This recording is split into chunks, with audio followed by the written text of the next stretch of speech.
Shalom saudara-saudara dikasih Tuhan, bagaimana kabarnya hari ini? Saya percaya berkat Tuhan selalu ada atas hidup saudara dan saya. Saya percaya kasih Kristus boleh mewarnai hari-hari saudara. Dan saya percaya hari ini hari yang luar biasa, sebab Bapak Ibu Saudara ada dalam tangannya Tuhan. Saya senang bisa bersama-sama dengan Bapak Ibu Saudara di akhir pekan ini untuk kembali membahas firman Tuhan. Mari siapkan hati untuk merenungkan firman Tuhan. Mari kita berdoa. Bapa, kami mengucap syukur terima kasih untuk hari ini, untuk segala yang baik yang Bapa berikan bagi kami, yang Tuhan reka-rekakan bagi kami. Roh Kudus, kami mohon Tuhan berkenan ajar kami, supaya kami boleh mengerti apa yang Bapa mau atas hidup kami. Terima kasih di dalam nama Tuhan Yesus Kristus. Haleluya. Amin. Saudara-saudara dikasihi Tuhan, hari ini dalam perikop yang tercatat di Markus pasal yang ke-6 ayat yang ke-53 sampai yang ke-56, di mana LAI memberikan sebuah judul Yesus menyembuhkan orang-orang sakit di Genesaret.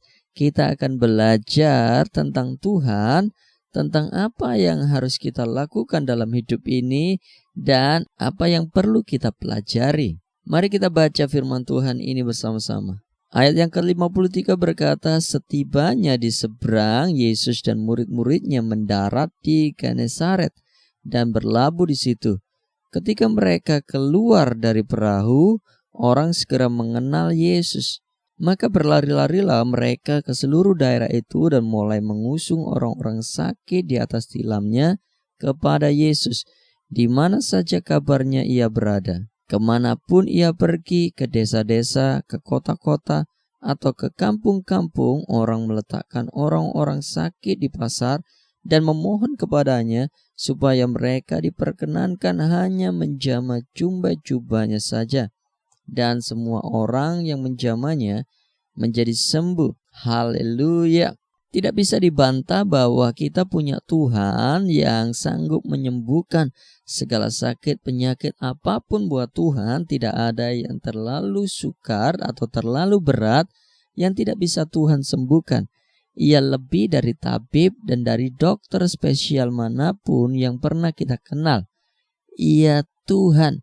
Ia yang menciptakan semua organ tubuh kita dengan sempurna, yang tahu secara detail fungsi dari semua organ tubuh kita, melebihi pengetahuan yang diketahui oleh dokter. Sebab itu saya percaya bahwa setiap kita meyakini bahwa Yesus sang pembuat mukjizat. Namun kali ini kita akan belajar tentang sesuatu yang lain daripada Tuhan Yesus. Kalau Bapak Ibu Saudara perhatikan di ayat yang ke-55, setelah Tuhan Yesus berlabuh di daratan di Genesaret, orang-orang pada mengenal Yesus. Dan apa yang mereka lakukan? Mereka berlari-lari ke seluruh daerah itu untuk mengabarkan bahwa Tuhan Yesus ada di kota mereka, ada di desa mereka. Sehingga mereka mengusung orang-orang yang sakit di desa-desa, di kota-kota, dan di kampung-kampung di mana kabar itu terdengar. Maka banyak orang meletakkan orang-orang sakit dan memohon supaya mereka menjamah jubah-jubahnya. Dari perikop ini, hal yang pertama yang kita bisa pelajari adalah setiap kali kita mengetahui ada Tuhan di tempat itu, maka di situ pasti akan terjadi sesuatu yang ajaib. Jika Bapak Ibu Saudara hari ini sedang berbaring di rumah sakit atau di rumah sedang bergumul atas sakit saudara, ketika saudara percayai bahwa ada Yesus, kehadiran Yesus ada atas hidup saudara, maka seharusnya ada hal yang ajaib terjadi.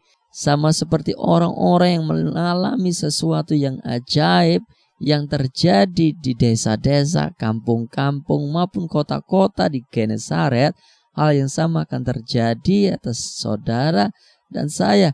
Sepanjang kita percaya bahwa Tuhan Yesus hadir atas hidup kita, maka hal yang ajaib itu akan terjadi atas hidup kita. Saya beritahu, dan ini yang perlu kita imani, bahwa Yesus memutuskan tinggal dan berdiam atas hidup kita. Jadi dimanapun kita berada, sebenarnya Tuhan berada di situ. Tuhan tidak jauh dari hidup kita. Ia tinggal dalam tubuh kita. Alkitab mencatat, tidak tahukah kamu bahwa tubuhmu adalah bait Allah, tempat tinggalnya Tuhan, Allah yang suci, Allah yang menyembuhkan, Allah yang melakukan pekerjaan yang ajaib, Allah yang memberikan penghiburan, Allah yang memberikan sukacita, Allah yang memberikan damai sejahtera itu ada atas hidup saudara dan saya. Jadi percayai dengan iman bahwa Tuhan Yesus tidak pernah menjauh dari hidup kita. Ia tidak sekali-kali pun meninggalkan kita, sedetik pun, itu kata Alkitab. Oleh karena itu pasti akan ada hal yang ajaib atas hidup kita. Pasti ada sesuatu yang luar biasa yang selalu harus terjadi atas hidup kita. Karena di mana ada Tuhan, di situ pasti terjadi hal-hal yang ajaib. Waktu Bapak Ibu Saudara memuji dan menyembah Tuhan dan percaya Tuhan bertata atas setiap pujian dan penyembahan, maka di situ pasti akan terjadi hal yang ajaib. Hal yang kedua yang kita bisa pelajari adalah bahwa kehadiran Tuhan Yesus tidak hanya memberikan dampak yang baik, tapi memberikan sebuah perubahan atas tempat di mana Tuhan ada. Orang-orang yang tadinya sakit berubah menjadi sehat. Kota itu menjadi gempar karena Tuhan Yesus hadir di kota mereka. Dan secara praktis orang-orang yang dipenuhi hari-harinya dengan ratap dan tangis beroleh sukacita. Karena keajaiban sudah terjadi atas hidup mereka, di kota mereka, di kampung mereka, dan di desa-desa mereka. Ini yang harus kita teladani sebagai orang-orang percaya, pengikut-pengikut Kristus, bahwa kehadiran kita haruslah memberikan sebuah dampak. Tidak hanya dampak yang baik, tapi lebih dari yang baik. Kita harus mengubah pada sesuatu yang tidak baik kepada yang baik, mempengaruhi, bukan malah menjadi troublemaker, pembuat masalah, atau pemecah belah. Namun kita haruslah memperbaiki sebuah keadaan yang tidak baik menjadi baik.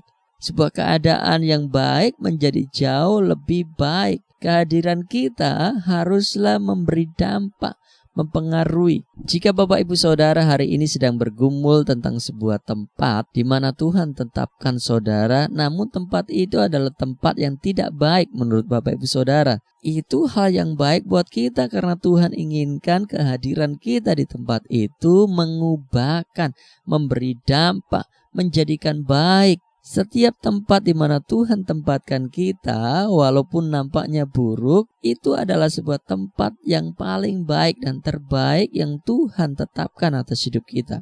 Masih ingat tentang Adam dan Hawa, di mana Tuhan tetapkan Adam dan Hawa di Taman Eden.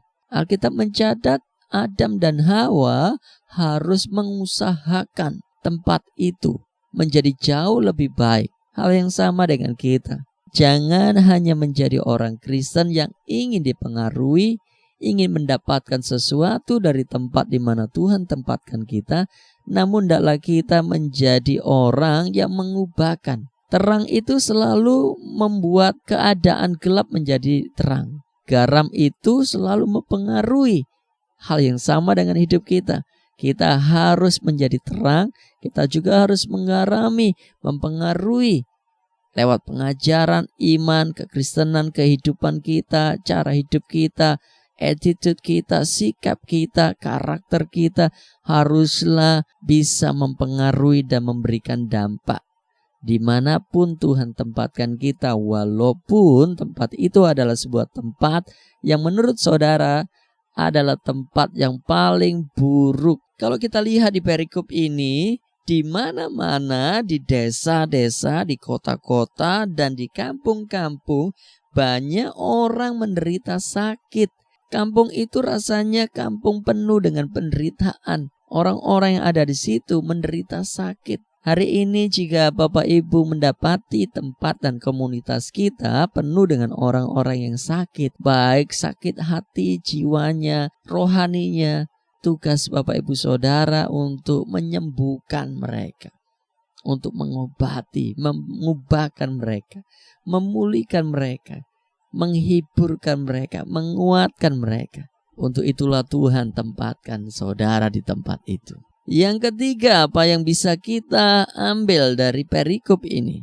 Kalau kita baca di ayat yang ke-56, dikatakan begini, kemanapun ia pergi, ke desa-desa, ke kota-kota atau ke kampung-kampung, orang meletakkan orang-orang sakit di pasar dan memohon kepadanya supaya mereka diperkenankan hanya menjamah jubah-jubahnya saja, dan semua orang yang menjamahnya menjadi sembuh. Dari ayat ini hal sederhana yang perlu kita lakukan. Iman yang kita punya itu harus hidup. Mengenal Tuhan itu harus. Namun iman kita harus hidup seiring dengan pengenalan kita kepada Tuhan. Iman itu harus disertai dengan sebuah tindakan. Jika Bapak Ibu Saudara percaya bahwa ketika Bapak Ibu Saudara terima Tuhan sebagai Tuhan dan Juru Selamat, dan Bapak Ibu Saudara masuk surga, dan saudara begitu yakin bahwa saudara masuk surga, sebenarnya iman itu sangat sederhana. Kita juga harus yakin terhadap hal-hal yang lain. Apakah ada yang jauh lebih besar, mukjizat yang lebih besar, anugerah yang lebih besar daripada keselamatan? Jika keselamatan itu saja kita terima hanya dengan percaya, bukankah kesembuhan atas sakit penyakit kita, pemulihan ekonomi kita, bisnis kita, pemulihan keluarga kita, itu tidak jauh lebih besar dari anugerah keselamatan yang hanya bisa kita terima dengan percaya? Oleh karena itu, percayalah sama seperti Bapak Ibu Saudara hari ini mempercayai kalau Bapak Ibu Saudara terima Tuhan masuk surga. Kita lihat iman yang sangat sederhana, yang tulus, yang terekspresi, iman yang hidup. Yang kita lihat dari orang-orang yang sakit di Genesaret, mereka hanya memohon supaya mereka menjamah jubah-jubahnya dan mereka sembuh. Hari ini miliki iman yang sangat simpel dan sederhana, tapi begitu yakin bahwa saudara akan menerimanya. Datang kepada Tuhan, asal kita memuji, menyembah Tuhan dengan segenap hati, percaya Tuhan hadir, maka hal yang ajaib itu terjadi atas hidup kita. Datang kepada Tuhan, menyerahkan setiap beban kita, maka Tuhan akan memberikan kelegaan. Datang kepada Tuhan dan meminta, maka kita akan menerima. Cari, maka kita akan mendapat. Datang kepada Tuhan dan ketuk pintu hatinya, maka pintu itu akan dibukakan buat setiap kita. Barang siapa meminta dengan iman, asal tidak bimbang bahwa ia menerimanya, Bapa akan memberikannya buat kita. 3 hal yang kita bisa pelajari dari perikop ini. Yang pertama, di mana ada Tuhan, di situ pasti terjadi hal yang ajaib. Yang kedua, kehadiran kita haruslah memberikan dampak di tempat di mana Tuhan tempatkan kita. Yang ketiga adalah miliki iman yang hidup, iman yang disertai dengan sebuah tindakan, iman yang percaya. Sama seperti kita percaya mati masuk surga karena kita sudah menerima Yesus sebagai Tuhan dan Juru Selamat, percaya juga untuk saudara menikmati kesembuhan dan pemulihan. Mari kita berdoa. Bapa, kami mengucap syukur terima kasih untuk kebaikan dan kemurahan-Mu hari ini. Kami bersyukur untuk segala yang baik untuk memberikan bagi kami. Kami percaya Engkau Tuhan dan Juru Selamat kami, Engkau dalam hidup kami. Kami ada di dalam-Mu, sebab itu kami percaya Tuhan hal yang ajaib pasti terjadi atas hidup kami. Engkau yang pimpin kami di tempat di mana Tuhan tempatkan kami untuk kami boleh berdampak. Tuhan, kiranya Tuhan melihat iman atas hidup kami. Kami meminta Roh-Mu menuntun kami Tuhan. Kami minta karunia-karunia rohani. Kami minta terus sertai kami Tuhan. Kami minta juga pemulihan kesehatan kami, pemulihan ekonomi kami, pemulihan keluarga kami. Kami minta Tuhan berkenan membawa kami terus naik dan tidak turun menjadi kepala dan bukan ekor. Memperluas Tuhan pekerjaan kami dan bisnis kami demi nama Tuhan Yesus untuk hormat kemuliaan Tuhan. Haleluya. Amin. Sampai jumpa di pertemuan kita untuk membahas perikop selanjutnya pada minggu depan. Tuhan Yesus memberkati. Bye-bye.